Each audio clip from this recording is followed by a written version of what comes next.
The first thing I wanted to talk about was because the summer solstice is a great pagan celebration, and because I think we self-consciously celebrate it with the sense that we are participating in something which goes slightly against the grain of the dominator culture in which we're embedded, and because that culture has made a paragon of reason, I thought it might be fun tonight to just talk a little bit about reason and intuition and the forms and the politics that attend each. So let me dig into this a little and think aloud. Reason, which is always held up as the path to true understanding, has two forms. They are called deduction and induction, and all forms of reason can be subsumed under these two types. Now, deduction, which is considered the stronger form of reason, is called reasoning from first principles. And it works like this. You start from an idea which cannot be proven.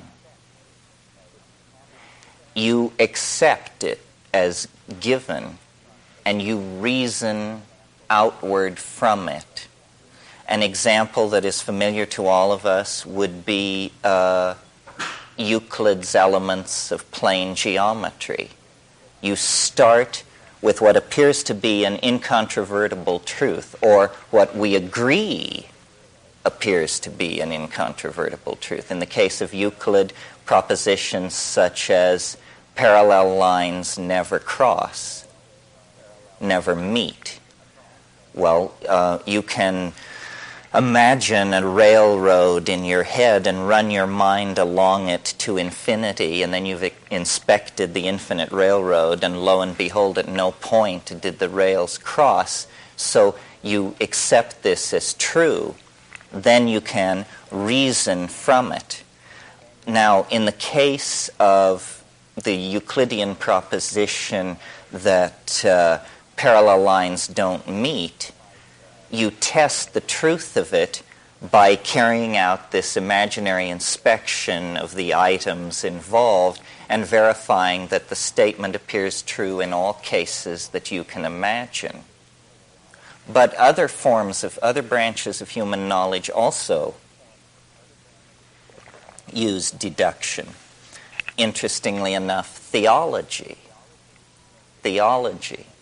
So theology reasons like in the following manner. God exists. This is perhaps not Christian theology, this is a generic theology. God exists because Christian theology would seek to go further back and prove in some cases, such as in scholasticism, that God exists. But let's just start with the given assumption that God exists, and then a second assumption, and God loves us. Given these two assumptions, then deduction goes to work and elaborates an explanation for why we are not with God, how we can get to God, and so forth and so on. So deduction is useful. Notice that my two examples have been drawn from, in the case of Euclid, mathematics, in the case of the second case from theology, a branch of philosophy. So deduction seems to have an important role in these abstract systems. But remember, I said it was one of two forms of reasoning that are ordinarily dealt with. Now, the second form of reasoning is, to my mind, more interesting. The second form of reasoning is induction, not deduction, induction. And induction, for those who believe in it, is thought to be, without doubt, a superior form of reasoning to deduction, because it leads to a control and a manipulation of real consequences in the world. Okay, what is induction and how it works and how does it work? Well, it works like this. When I hit the water with a shovel, it makes a splash. Every time I hit the water with the shovel, it makes a splash.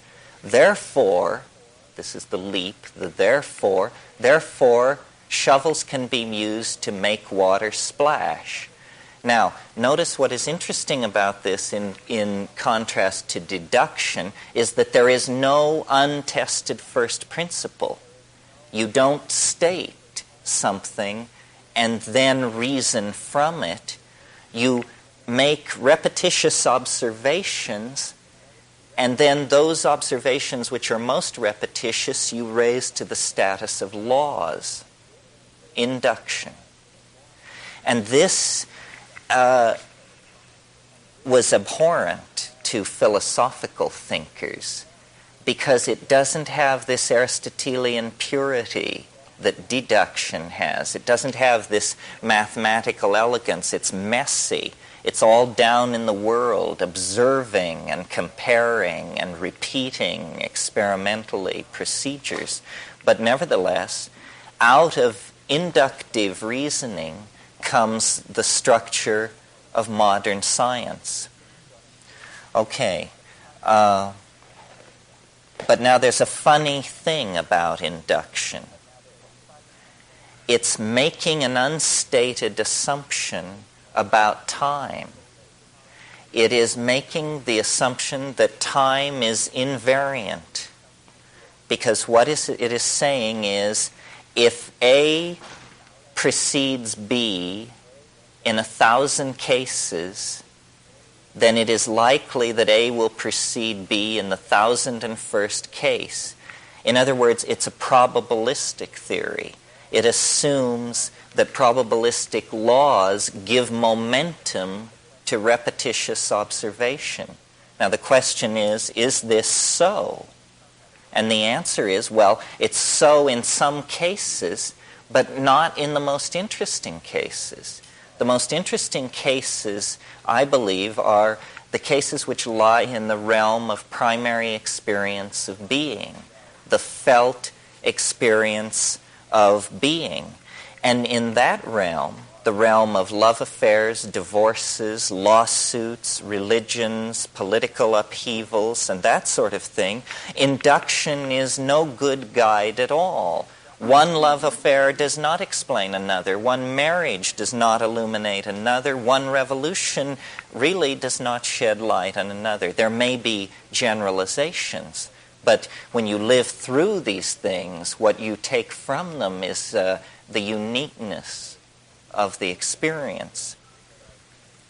The first principles that are reasoned from in deduction, whether in the realm of a deductive mathematical system like Euclid or a rational theology, these things are seen to rest on foundations of sand because of this problem of the axiom. In mathematics, the axiom appears fairly secure because it's self-evident, such as parallel lines never meet. It rests on its self-evidence to make its appeal to reason. You see, you can see that it is true, though no one has ever figured out how to prove this. You can see that it is true. But when you move from the realm of axioms to the realm of theological first principles, the appeal then is not at all to the obviousness of it, but to the desirability of it, that God exists, that God loves us. We hope these things are true, but they are certainly not self-evident in the scheme of things from the point of view of most of us. So what this shows then, I think, is that in the matter of deeper things, deductive reasoning rests only on the appeal that hope can lend to its case. Okay, so for me, this is a critique of deduction. Now, what about induction?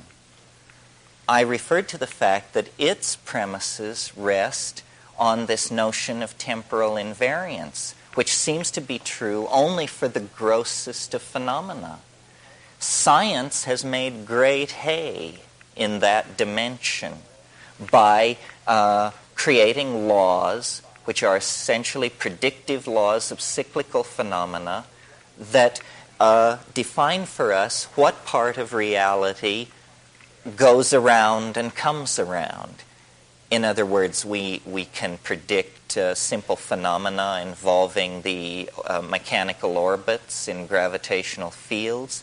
We can make simple predictions about the end results of certain chemical processes, certain nuclear processes, so forth and so on.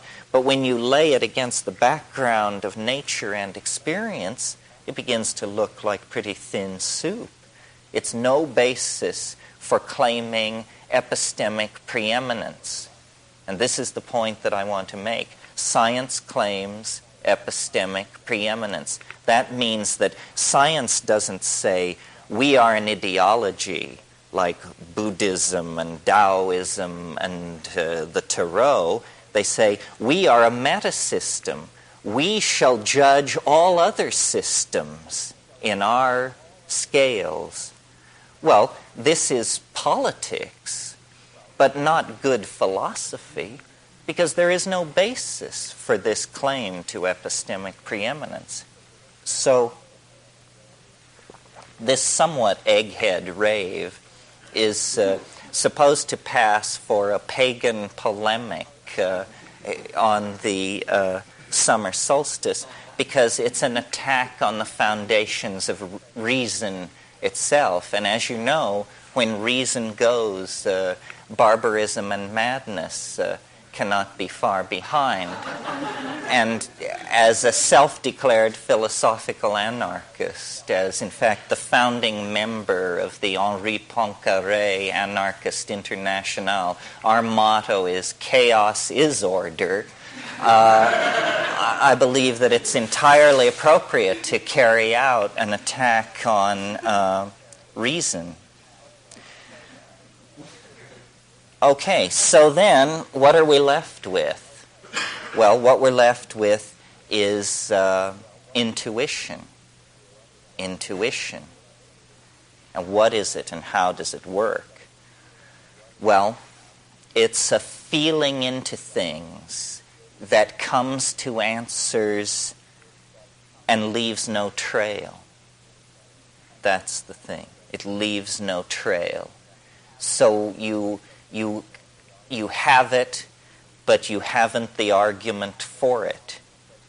And so its power must reside in its truthfulness. So the power of intuition lies in its ability to express truth in contravention to the forward flow of logic and casuistry. Well, is it always to be this? You know how the Tao is presented as this Eastern concept that you can barely wrap your mind around and that hovers at the edge of intelligibility. Well, really, in these so-called obscure Oriental philosophical stances always turn out to have a corollary in Western thinking. And the corollary to the Tao, to Taoism, is intuitionalism, is, an ability to sense the constraints and opportunities in the moment and act through it. Intuition. And intuition is always presented in the dominator society as 1 vague, 2 feminine, 3 unreliable. But this is simply because of this bias toward deductive and inductive systems whose falsity I have just demonstrated to you. In fact, in the felt domain of experience called living, Intuition is how most of us, even the most self-defined as non-intuitional, are operating. Intuition is a kind of field processing of both the foreground and the background of experience. It's a gestalt understanding that is subliminal and that leads the whole organism through an invisible set of creodes towards the maximizing of some kind of a goal. Okay, end of Act 1. The second act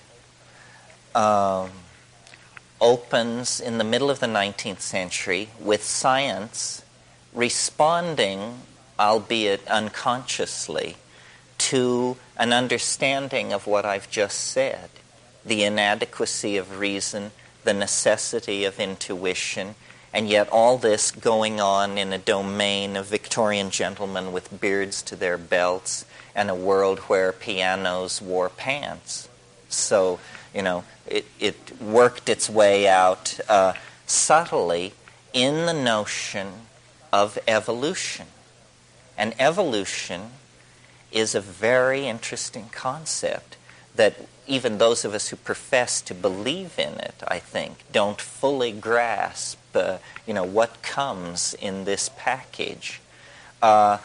We all are taught that in the 19th century, a great struggle was waged between science and religion because science had the audacity to suggest that human beings were descended from the great apes. And we all know who took what sides and the kind of polemics that were raised, and we all know the happy ending of this story with the great triumph of modern evolutionary biology. However, that, to my mind, looking at it from the point of view of a philosopher, is all sham. Or it's like the 11 o'clock news version of what actually happened. That's how rather silly people understood the great intellectual watershed struggle of the 19th century. That is not, in fact, what it was about. That's not what it was about. The outrageous assertion of the evolutionists, of Darwin particularly, and his school, was not that human beings were descended from the great apes. In fact, the outrageous assertion wasn't even contained in the part of the manuscript that was called The Descent of Man. You recall it was called The Origin of Species and the Descent of Man, and where the real kicker was lodged was in The Origin of Species. Why? Because Darwin set out to show that nature could be the product of processes without purpose. That was the bit that brought the roof down. Ordinary people couldn't understand this. This is called the so-called teleological issue. But this is what brought the Christian church roaring to its feet in confrontation with evolutionary biology. The assertion that nature could be accounted for by processes that were not guided toward a higher end by a higher power, that simply random molecular processes and then pressures of environmental selection could cause to come to be animals, plants, and ultimately human beings. But the fight was over teleology. The fight was over whether or not the universe has a purpose toward which all creation moves ineluctably, or whether nature is what the Darwinists called it, which was trendlessly fluctuating. Trendlessly fluctuating. So it was an attack on God, not the divinity, not the divine status of man. That was peanuts in this poker game. It was an attack on the need for God per se as an efficient cause in the machinery of universal being?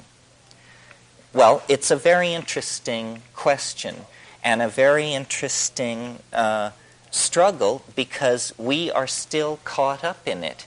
American transcendentalism, while all this was going on in England, American transcendentalism was exploring the transcendental realms of the human spirit cast against the background of the American landscape.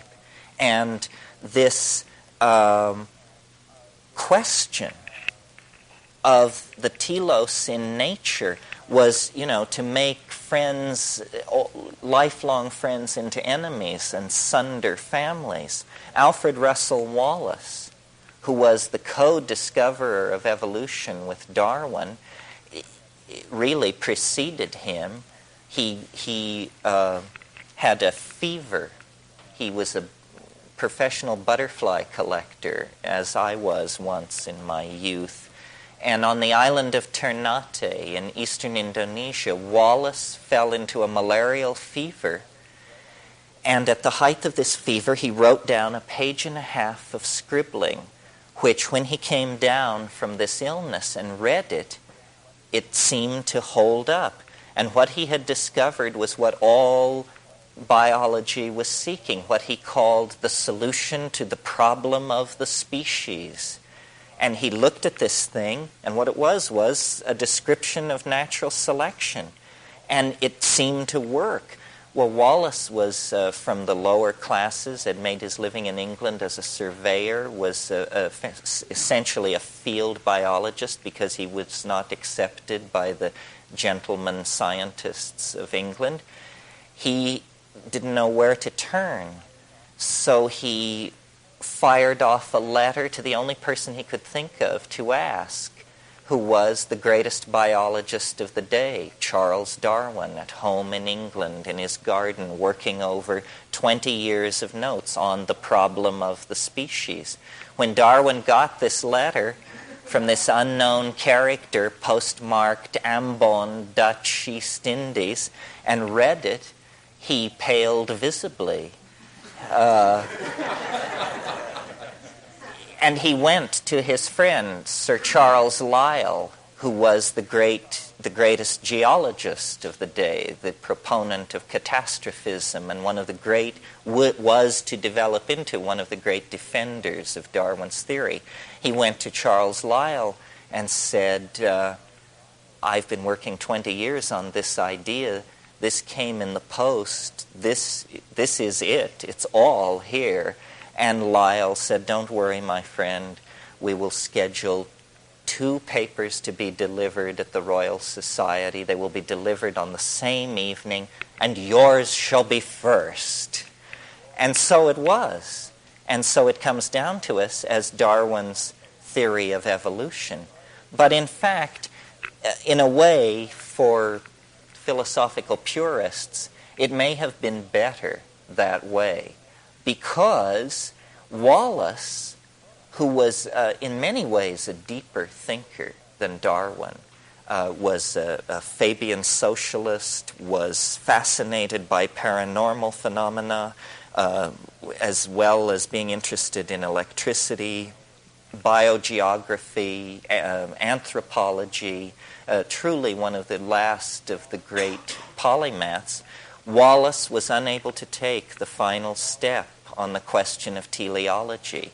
And he said, I cannot believe that random processes ameliorated by natural selection can give rise to a creature such as man.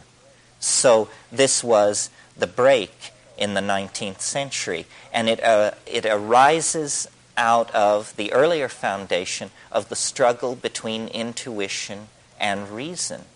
I mean, I think our intuition must place us in Wallace's camp, that there is a telos of some sort. There is an omega point toward which all creation, however unsteadily, moves.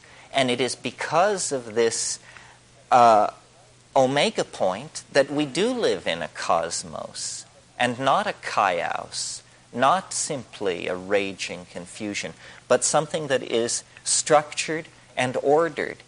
Well, in spite of the fact that evolution was seeking to serve the most rigorous scientific desires to exclude teleology and to exclude God from the process of the natural world, it introduced a bizarre concept which cut against its own purposes. The concept is a kind of progress in nature where previously none had been, so that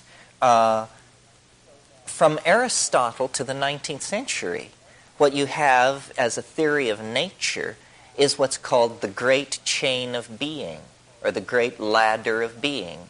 And it stretches from God through the archangels, the seraphim, the cherubim, down man, then the animal kingdom, the vegetable kingdom, so forth and so on. But it is imagined as static, as put in place by the fiat lux of creation, set in place for all time. What Darwin did was to see it as not a great chain of being, but as an escalator of being. He added the notion of progressive movement toward higher and higher forms, more and more complex manifestations of the intrinsic ingression of novelty into actual events. And this idea is very, very interesting and cogent and pregnant with possibility for all of us and our world. You see, what it is really is it's a recasting of an idea that had been banished for several centuries from Western thinking. It is the alchemical idea that nature is driving to perfect itself. This was what the alchemists believed. They believed that through time, lesser metals became gold, and that what the alchemist was trying to do was to compress time. He was trying to catalyze a natural process so that what took thousands, in their imagination, of years in the body of the earth could be compressed into days or weeks in the alembic of the alchemists. Well, as science defined itself throughout the 17th and 18th century under the impetus of Descartes and Kant and all of these people, this notion of the world as a distillate apparatus was given up. But it returns in the idea of evolution, and we inherit it in the social world. Now, this is a delicate point. There is something called social Darwinism, otherwise known as fascism. Social Darwinism uses a very vulgar understanding of evolutionary dynamics to justify class oppression by saying that it must be right that some people have their foot on other people's necks, because isn't this what nature is about? Struggle of the fittest and survival of the longest fang, the swiftest claw, the sharpest tooth. Well, the answer is no, absolutely not. This rests on an understanding of nature that was in vogue 150 years ago, that is not in vogue now. That's what you see when you look at nature in the human dimension. But when you analyze nature as an integrated system of chemical reactions, gene transfer, catalytic self-regulating activities, hypercycles of energy, nutrients, and metabolism, when you analyze nature from that point of view, you see that it seeks to maximize cooperation, connectedness, mutual interdependability. is the thing which holds the whole thing together. And the species that is most successful is not the species that can dominate all others. It's the species that can make itself indispensable to all others. Look at the evolutionary success of the bacteria. You know, they settled in for the long haul, and no higher form of life can operate without them. And so the possibility of bacteria becoming extinct is laughable. I mean, they'll be the last to go because they have made themselves indispensable. This idea then of evolution has strongly entered the human world, and science hates this. I had somebody once say to me, if it doesn't involve genes, it ain't evolution. And you should not use the word evolution to describe progressive change. They didn't like that.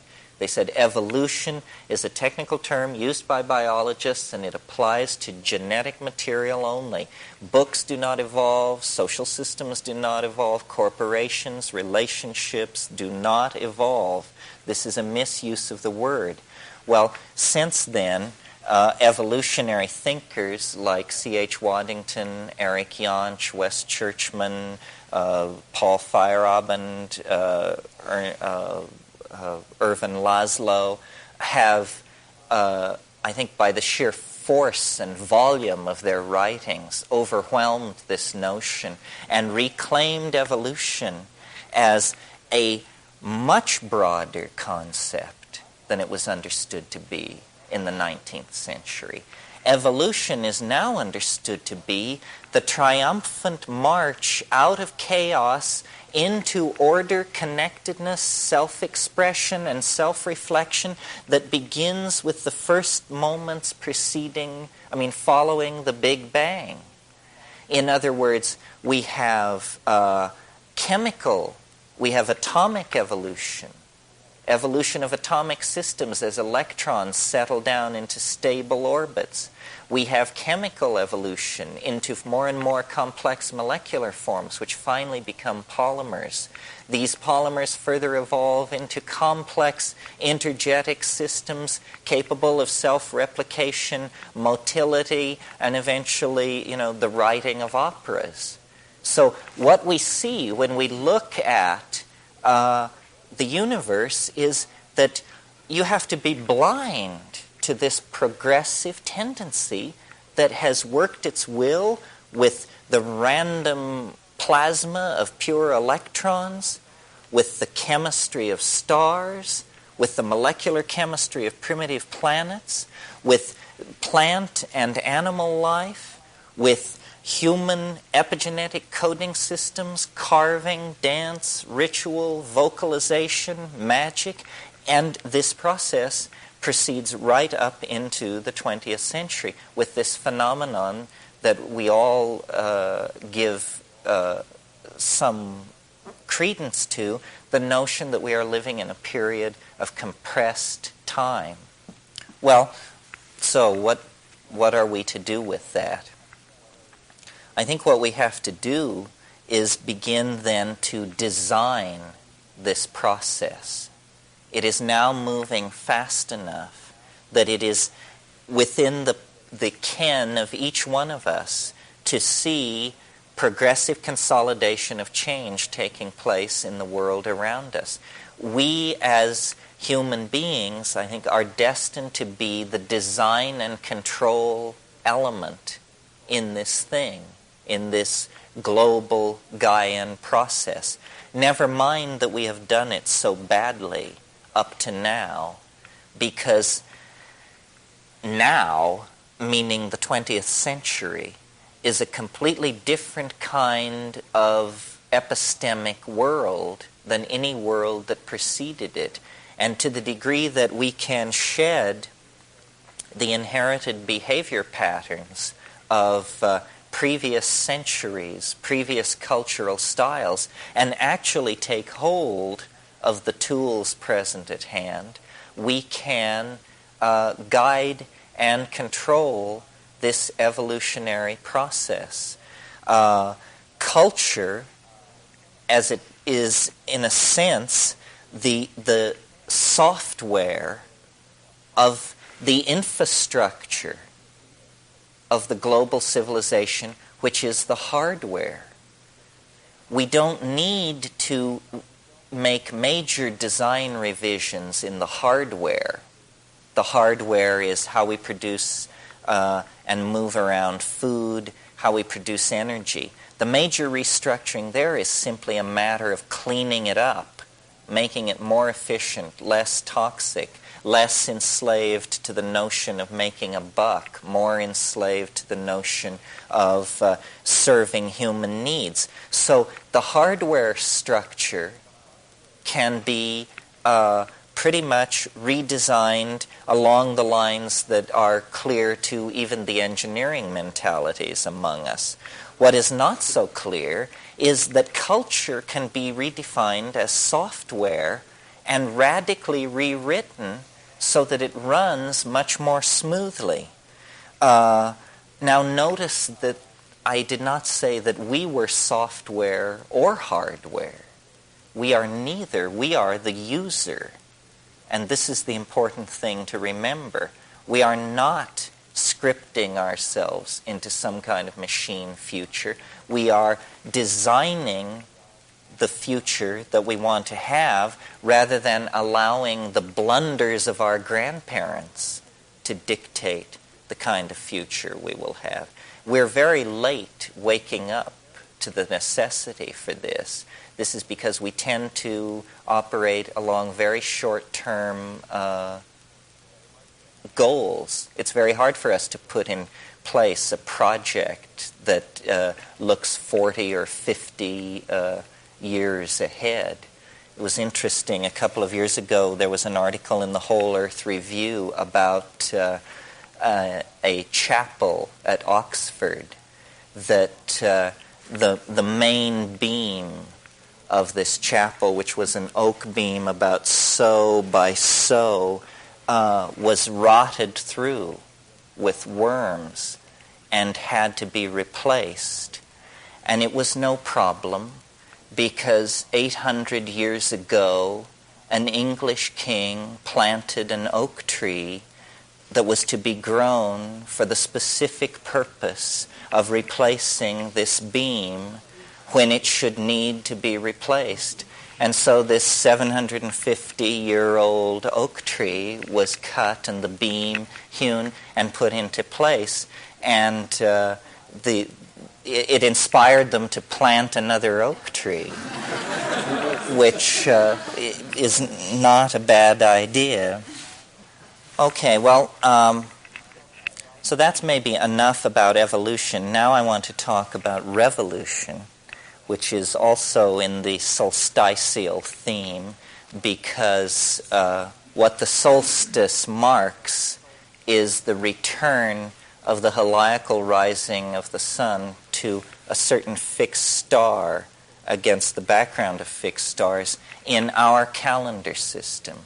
What it really celebrates is the longest day of the year, the day when the sun makes its most northerly,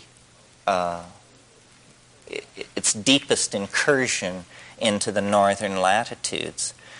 It's interesting, the theme of revolution is dealt with in the I Ching, and since, of course, the I Ching was one of the 5 Confucian classics, you might turn to that passage expecting a discourse on political reformations.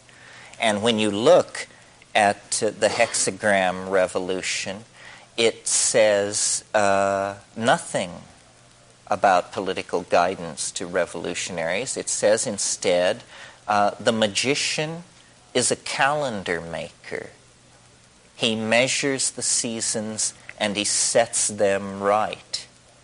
And so the last idea, maybe, that I want to leave with you tonight is a few thoughts about the calendar, because I have fastened on to the calendar as an interesting vehicle for changing people's conceptions of reality.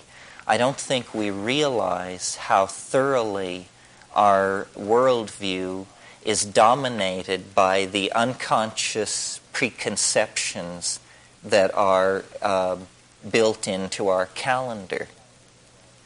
The Chinese understood this. This is why when there were great social revolutions, a new calendar was always put in place. We have used the present calendar with a minor correction for 2,000 years, for one entire zodiacal age. And we assume, I assume we assume, that we use this calendar that we do because it must be a very good one, and it must be the best of all, and it must be the simplest.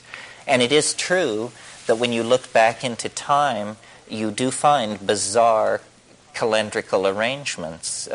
For instance, I don't know if you knew this, but Roman months counted up to the middle day of the month, and then, like a rocket launching, counted down to the end day of the month. This is why the middle day of Roman months, which was called the Ides, was considered an unlucky day, because that was the day that the upward switched to a downward count. Well, we would find this very clumsy. But notice that what the logic, and we've talked about logic, reason, and deduction this evening. The logic behind our calendar is that it is a good solar calendar.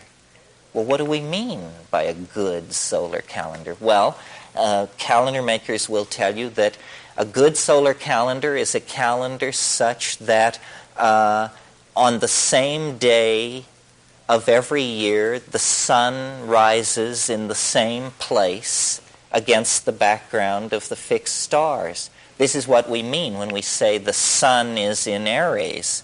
We mean that at dawn, the constellation Aries is blotted out by the heliacal light of the rising sun. But the sun is this solar, masculine, Apollonian archetype. It is the archetype of the ego as God. It is the archetype of the center, the unity. The solar calendar is set up so that we do not have what is called a precession. A precession is where the days slip against the background of the fixed stars. The notion of our calendar is that it is an agricultural calendar, and we want our great agricultural holidays to always fall in the times of harvest and planting. So a solar year must be used. But what this does is it has an underlying assumption which is false, and which has been inculcated into our psychology to detrimental ends. And it is this, that this obsession with fixing the solstices and the equinoxes against the fixed stars is the effort to build a structure on the very largest level, the level of the planet itself, to build a structure that is fixed, that is enduring. And the great pride of our calendar is that we say it does not slip. That means it's fixed and enduring. Well, you may not know that the reason it doesn't slip is because there's a fudge factor in it. We're all familiar with the fudge factor of leap year, that every 4 years we have to add a year to keep it okay. But how many of you knew that every century year divisible by 400 is also a leap year, even if it occurs out of sequence? The year 2000 will be such a leap year. It is a century year divisible by 400. So was 1600. And so in that case, you have a leap year, even though the previous or the following year may be a leap year. So there is a fudge factor in the high and mighty solar paternal calendar that keeps it on track. Well, somewhat facetiously, what I propose, at least as a thought model, is an entirely different year length, 384 days. Now, 384 days is an interesting number. It's 13 lunations, precisely 13 lunations. And so we would have, therefore, a need for a 13th month in the calendar. And I propose that the 13th month follow August and precede September and be called Remember. And the month of Remember will be a month of great mnemonic celebration and recovery of the past. It will be a celebration of the past.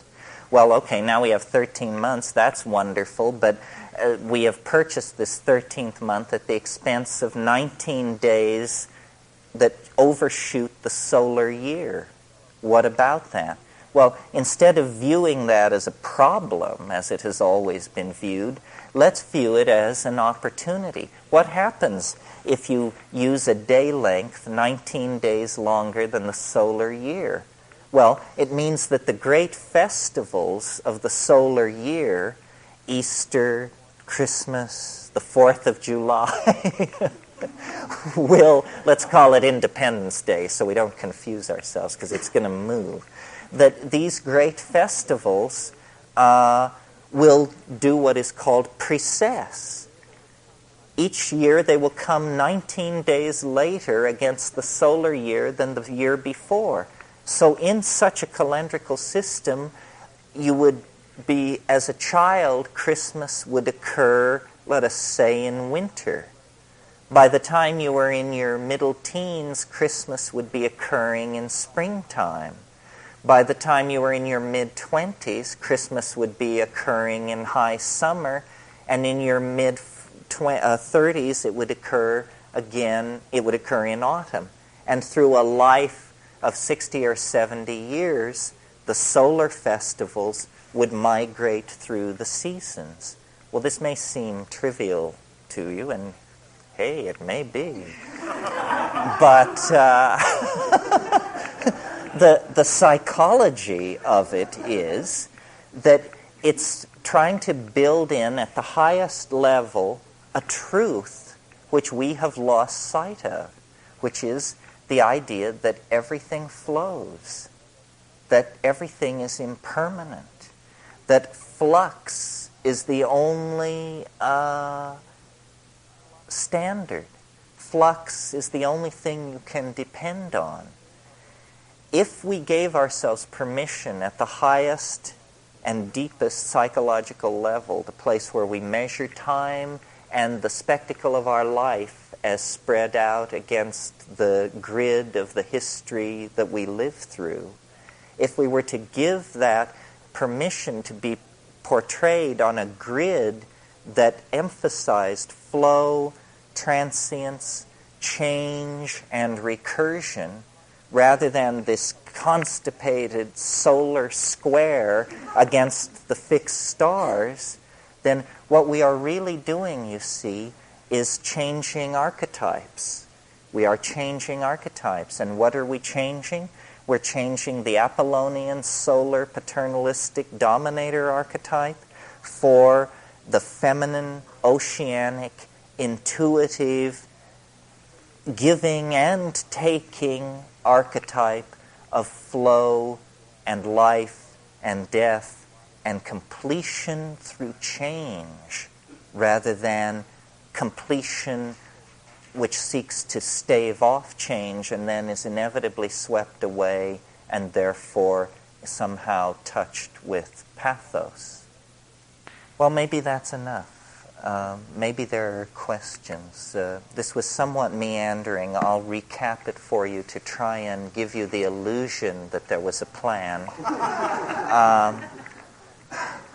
We began by celebrating the solstice with an attack on reason and logic and in favor of the primacy of intuition, in spite of its nakedness, Intuition cannot clothe itself in the armor of logic.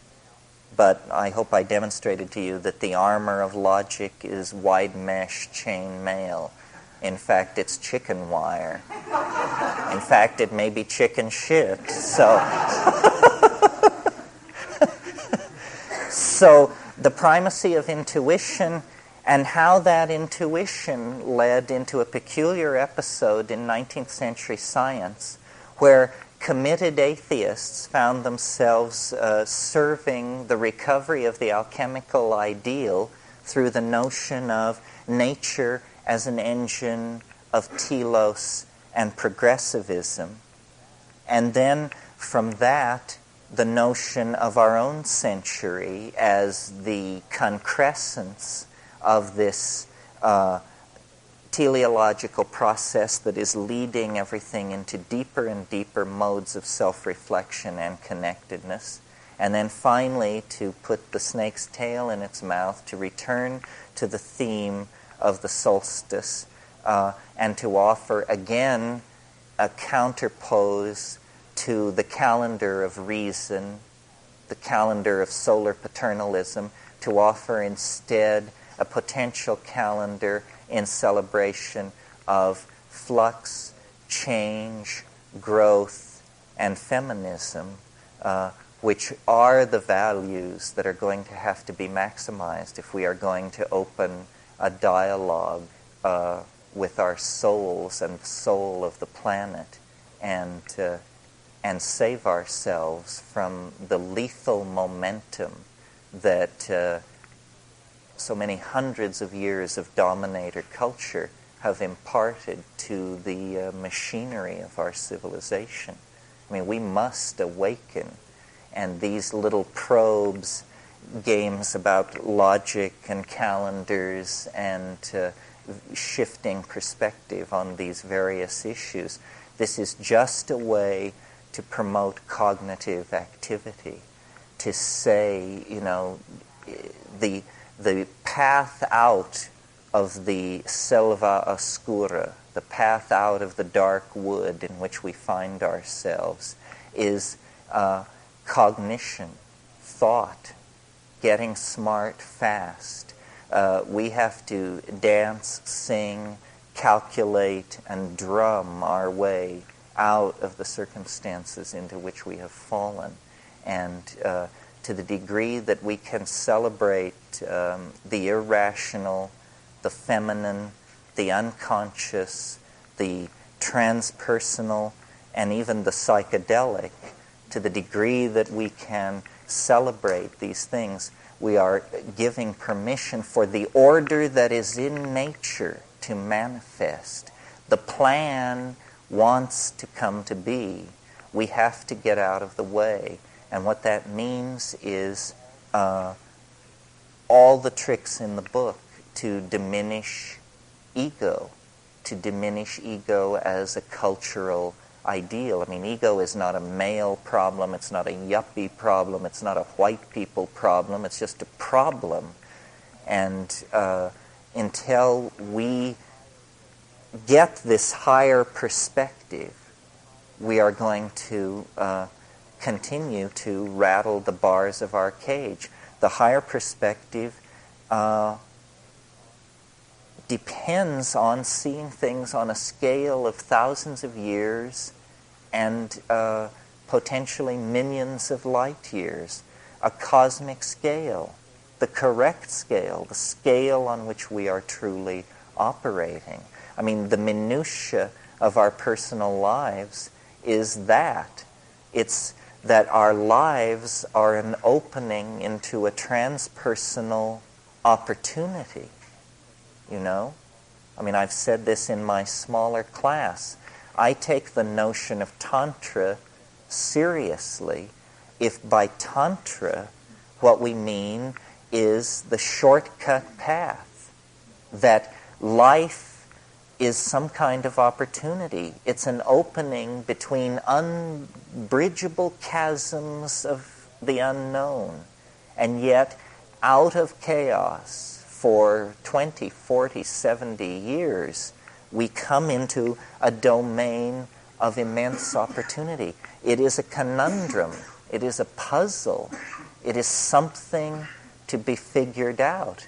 And I have the faith that if we can figure this out, we can somehow not only make a better world for our children, but in some other profound way, we can even undo what has been done. And this would be the ultimate dream, that somehow we can discover an elegant escape that will leave us with the clear understanding that the problem was an illusion. It was an illusion. It was the last illusion. What in your position is the effect of no myth? What has happened to our society, do you think, by virtue of the fact that we have the obvious cooperative evolutionary process about us everywhere, and yet we don't have a myth that fits it? What will happen to us if we don't get a myth? Well, we do have a myth. We just don't call it that. I mean, our myth is the Faustian myth that reason can wring the secrets from nature and thereby make man a god. And this is the myth of modern science. All of the alchemical dreams of the 16th century, transformation of matter, prolongation of life, so forth and so on, have been achieved by 20th century science. The problem is that our myth is a fatal one. That's what I'm saying. Where's a myth that fits the evolutionary concept that you're in? I hear the calendar as a myth that would fit. Yes, well, this is what happens to us if we don't get one? Well, what happens to us if we don't get one is we just drive this bicycle right over the cliff in the next 40 or 50 years. The myth that is trying to be born in science, and it has to be born there because that's the dominant church, the myth that is trying to be born in science is the rebirth of the spirit. The spirit has been banished from science, and not that long. Don't think that it's been that long. As late as the early 20th century, there were people like Driesch in Germany who were embryologists, who were looking at the morphogenesis of form, and they said there must be what they called the élan vital. There had to be a vital spark. There had to be a indestructible something there. Well, then, of course, DNA came along to explain that no, it isn't that at all. It's just these proteins are uncoded and so forth. But spirit has never really died in certain branches of biology and psychology. You see, there are problems for science. The chief problem is this one, that I can hold out my hand, that I can tell you that I'm going to close it, and that this happens. What you see is mind over matter. What you see is free will. You see mind willing matter to behave, and it happens. Within the confines of the body, paranormal activity appears to be going on. None of these hotshots can explain how you can conceive of turning your hand into a fist and cause it to happen. Right there is the defeat of 2,000 years of rational scientific philosophy. And they just say, yes, that's right, but we make great fighter planes. So I see Rupert Sheldrake as very important in the process of building a new scientific myth, because what he is saying is, on one level, completely outlandish. On another level, he completes a program that has been going on since the 1850s. Tonight I talked about biology and evolution, but there were parallel events in the 19th century going on in the field of the study of magnetism and electricity. And people like Faraday and Helmholtz and James Clerk Maxwell were discovering fields. Well, fields are extremely sort of metaphysical phenomena. I mean, they are invisible. They pervade all space. They can't be seen, and yet instruments can be seen to detect them. And not only that, we can transmit music and voice hundreds of miles. Right now, this room is interpenetrated by hundreds and hundreds of long-distance telephone calls, high-frequency radio transmissions, high-frequency television. We see none of this.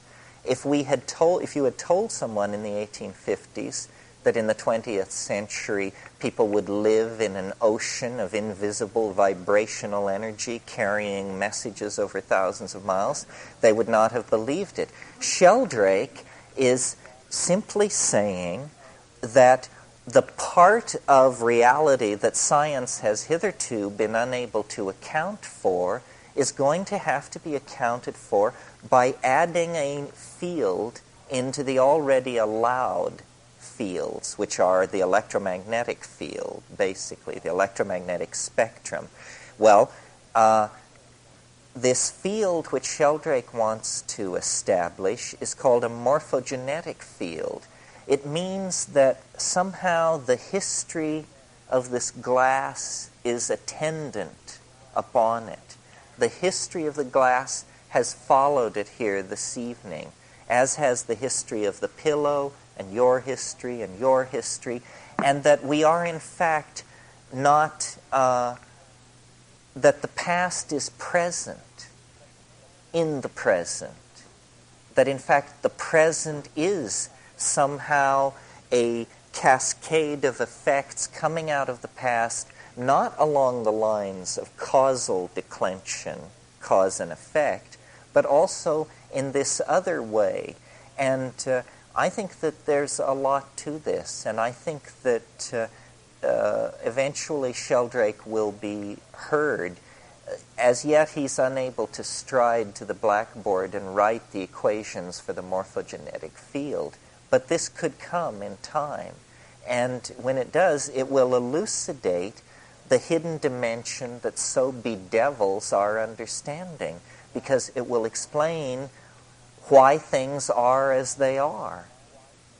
That they are as they are because they are a wave front out of the past meeting the boundary constraints of the present situation.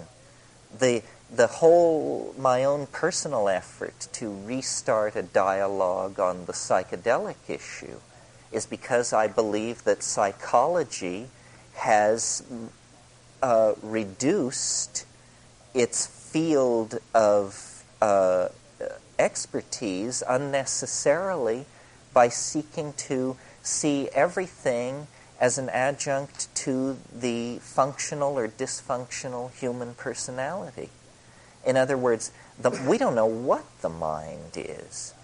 The notion that it arises out of the brain is something that the reductionists hypothesized with Sherrington in the 20s.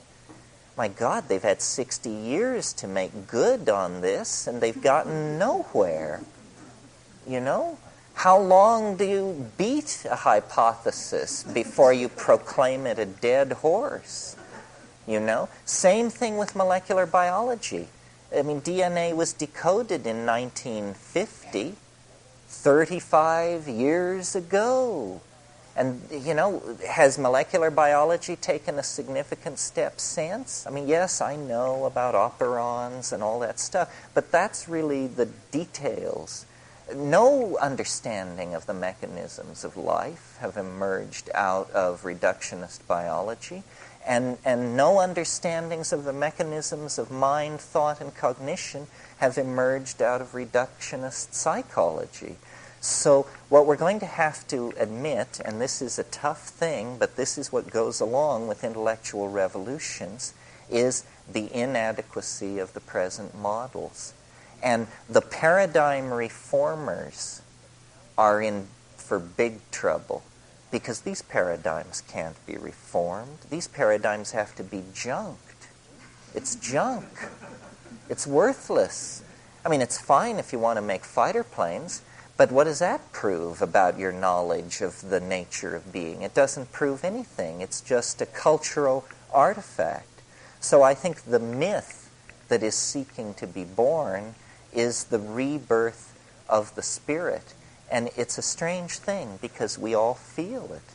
We all know it. But we live in such a top-down ecology of knowledge that until Time magazine proclaims the rebirth of the spirit, nobody's going to cop to what's going on. Yeah, intuition is this same kind of thing. I mean, the feminine is the same thing.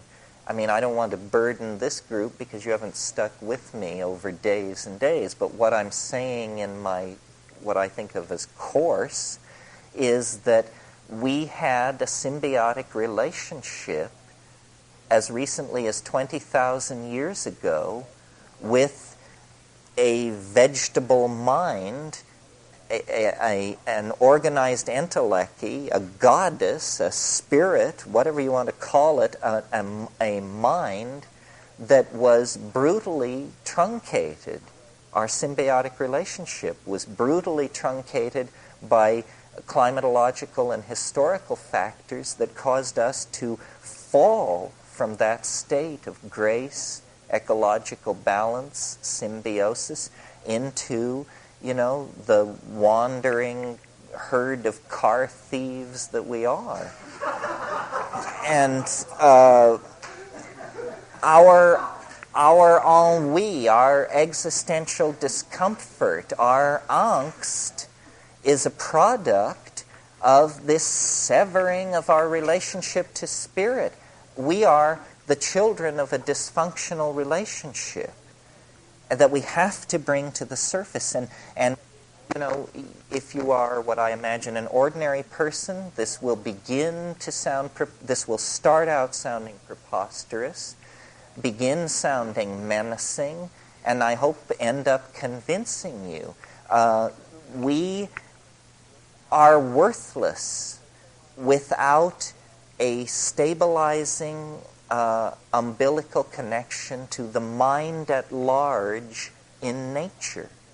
And the way we have always achieved this is through shamanism, natural magic, and ecstasy. This is, in fact, what ecstasy is. Ecstasy is being in the presence of the other. And the other is not a philosophical hypothesization or somebody's notion. The other is the thing we share this planet with, that we as a culture have not glimpsed for 1,000 years because we've retreated into walled cities and walled languages and walled idea systems. We nowhere come tangential to the flesh of the earth. When we do, alone in the wilderness, then it overwhelms us. It moves us. It terrifies us because we have been so long away from it. So this is what the reclamation is about. The spirit is not some airy-fairy notion floating above everything. I mean, the spirit is something which, when it enters into your cross-section of reality, it leaves your knees knocking and your heart pounding. I mean, the path with heart is the path that astonishes. And that sense of astonishment can only come from an other, from a lover or an other. It cannot come out of the self. So is the other questions on all of this? Your section where you covered evolution, you implied that this was the time to really take some intention with respect to the direction of our evolution. And I wonder if maybe that's just an illusion whose time has come. And it's part of the illusion of separateness. And the process will go on, and this is part of the process to have the illusion that we actually can play with it. Well, we won't know till we try. But what we have very, very suddenly, almost overnight, put in place is, number one, an entirely global system for collecting information about reality and ourselves. We never had this before. We didn't even have it 30 years ago. Now you can find out what's going on. You can go, if necessary, anywhere you need to go. Within 72 hours, you can be on the ground almost anywhere on Earth, checking out what's going on. In the meantime, anthropological data, sociological data, climatological data, demographic data, political data, defense strategy data, all of this stuff is available. We now know at least what cards are in play. And this is the first time this has been so. We are now a global culture, from the rainforests of the Amazon to the wastes of the Kalahari, from Nome to Santiago. It's one family, one people. A nuclear power explosion that happens in the Western Soviet Union is measured 2 weeks later in Johannesburg and everywhere else on the planet. So I think we are living under extraordinary conditions, that there are opportunities in place. The other thing is, we're connecting 9 million computers a month are being connected together. Now people think that computers are office machines, but all of our technology is an excretion of the imagination. All of our technology is the condensation of ideological intention. And the fact that we now have turned our attention to information, the true stuff of reality, is a hopeful sign. For 3 centuries we've been obsessed with matter. We thought that was the true stuff of reality. Well, it turns out that's just nonsense, a flawed philosophical premise gave us this bias in favor of materialism. But with information, changes can really be made. And also, information informs people. I'm very much enamored of the notion of the meme. A meme is the smallest unit of an idea. It is to ideas what genes are to proteins. Genes make proteins, memes make ideas. And the way you encourage a meme is the way you encourage a protein. You replicate it. There are 2 ways of replicating memes. You can tell somebody, and they will tell somebody. Or you can tell 2 people. You can repeat yourself. Or you can tell a bunch of people. And the idea is that we are now, the global meme pool is now in place. All ideas are in competition. And it's a level playing field.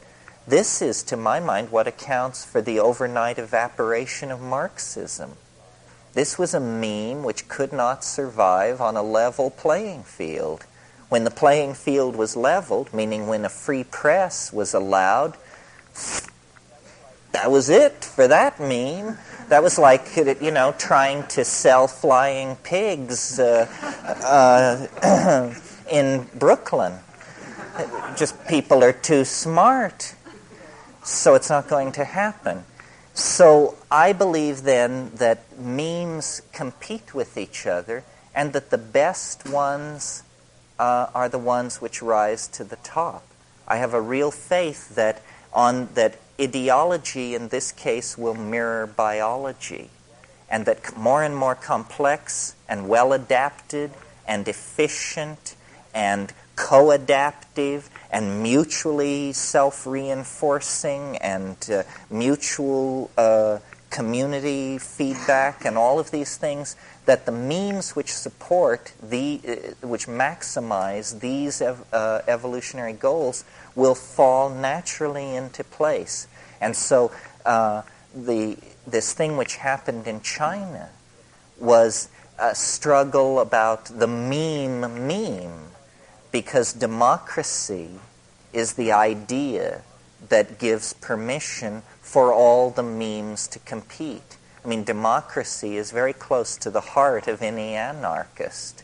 You know, Plato said you can always tell a democracy when you approach them from the sea because unchained dogs run on the wharf.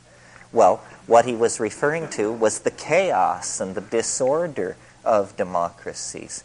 So releasing memes into a competitive environment is very important. Every government on earth, no matter what a bunch of repressive, totalitarian, militaristic clowns they may actually be, they have to give lip service to the idea that they support a free press and free exchange of information and so forth and so on. The battle over that has been won. Now it's about how we interpret what we call victory. Nevertheless, as the little people in the world, I think it behooves all of us to seek to promote this process wherever possible. If you have a good idea, say it. For God's sake, say it. I mean, we're drowning for lack of good ideas. We need every good idea we can get. If the future is not going to be made of good ideas, it's going to be made of bad ideas, and we've seen enough of what that can bring. History is a digression. History is the briefest of all natural phenomena. It began 10, 15,000 years ago and appears as though it will quench itself within 500 years. It is obviously a self-funneling process that digs its walls higher and higher because it is going towards some kind of transcendence. It is a metamorphosis. It is not a steady state. History is some kind of process balanced on a pinnacle, and it either goes back, I suppose, into speechless animal organization if we blow up the world, or it turns into something else. But it is not something to be maintained. It is transitory and designed to be so. It's like a birth. It tears the planet apart. It contorts the people undergoing it.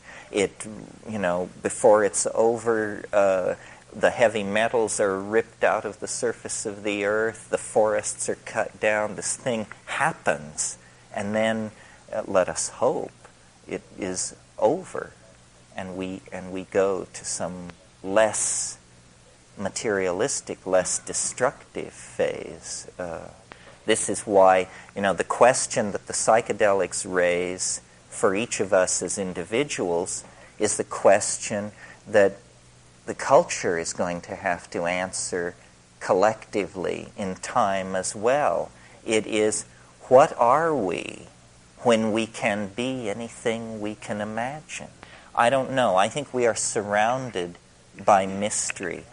I think the psychedelics, because they enlarge the dimension of mind, they bring the mystery in close. They allow us to contemplate possibilities that we would never have contemplated because they give us the power of the imagination and the data.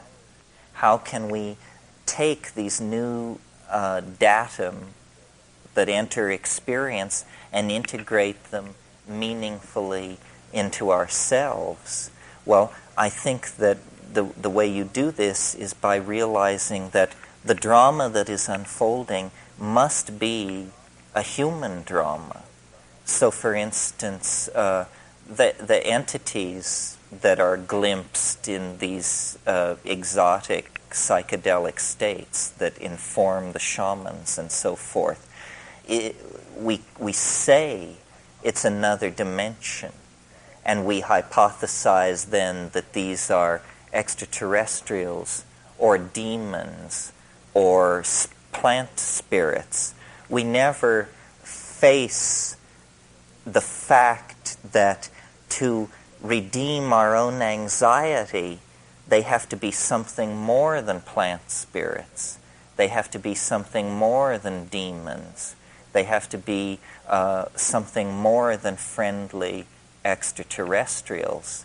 My own private opinion about this is I think that what psychedelics in these high-dose, correct, setting situations carry us into is an ecology of souls.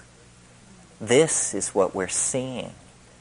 I mean, if that's not a shocking enough way of putting it, how about this? What we're seeing is the dead. Those people, those things in that place are our ancestors. It's as though there is an ecology and a cycle of energy that reaches beyond visible life. There is an ecology of many dimensions, that life is transformation into a transcendental realm, that those self-transforming jeweled elf machines that are manufacturing the talking Fabergé eggs and the liquid crystal lattices of multiple fractal dimensions, those are dead friends. These places lie just over the hill. This is what is meant when it's said that shamans know how to pass through the doors that the dead pass through daily. That the adventure of being, I think, is not going to stop with saving the rainforest or feeding everybody or going off to our tourists. That the adventure of being persists through time. This would explain the freakish immediacy and the weirdness, the charge, the numinosity of the contact in hyperspace. If this is an ecology of souls, if what we are seeing is in fact what we always thought we would never see or know, which is information about the next stage of existence, then this is a tremendous salutary force pouring into existence. And when you think about it, isn't this the most likely hypothesis? We know how improbable extraterrestrials are, and the only organized intellects we have ever contacted or had familiarity with are people. Therefore, isn't it likely that what we're dealing with are people? Well, then hypotheses multiply. Perhaps they're people from the future. Perhaps that's the future. And then we like that because it holds everything in the dimensions we're familiar with. The idea that it's the dead is a little more hackle-raising, a little more peculiar, a little more heartful, a little more hard to assimilate, and probably closer to the mark, that it is an ecology of souls. That's where we go. That's why they can make objects out of language. It's because it is the flesh becoming word, and then the word becoming flesh. That this is a cycle between two dimensions of existence, and only the shamans know what is happening, because only they operate outside the confines of profane history. Only they make the journey into the matrix where, for some reason, the living and the dead are co-existent. Well, this, just seems like raving madness, except that this is what every anthropologist has collected in his notebooks from every pre-literate group worldwide. They're into the ancestors, not extraterrestrials, not voyagers from the far future, but the dead. And it is, it has the ring of truth to me This would explain this intuition that the psychedelics somehow have a historical role to play, because, deny it as we may wish to, we are in a great dying. It is well advanced. So then, there's this sobering realization that, my God, what we feared most is possibly about to happen.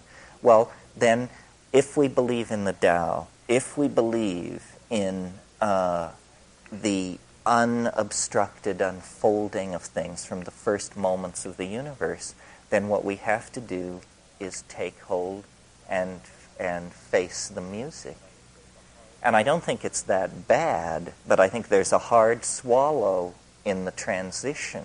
There is a leap into this other possibility.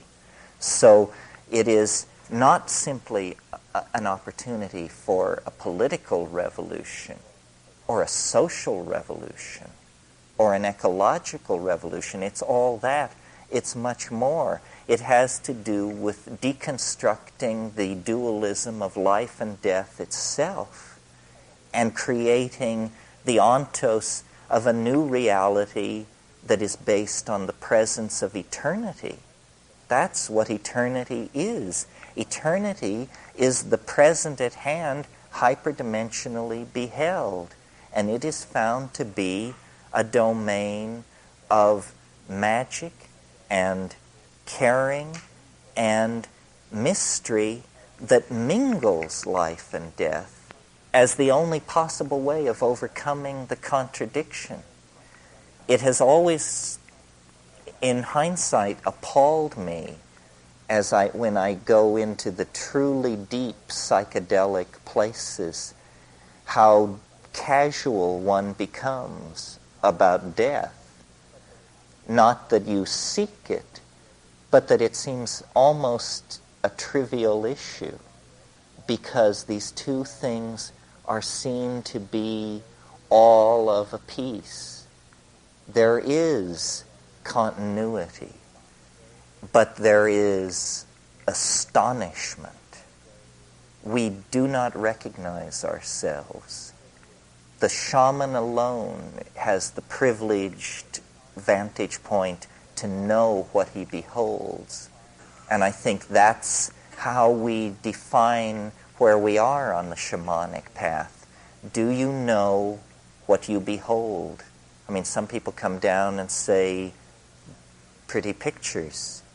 Other people come down and say dancing mice, hieroglyphs.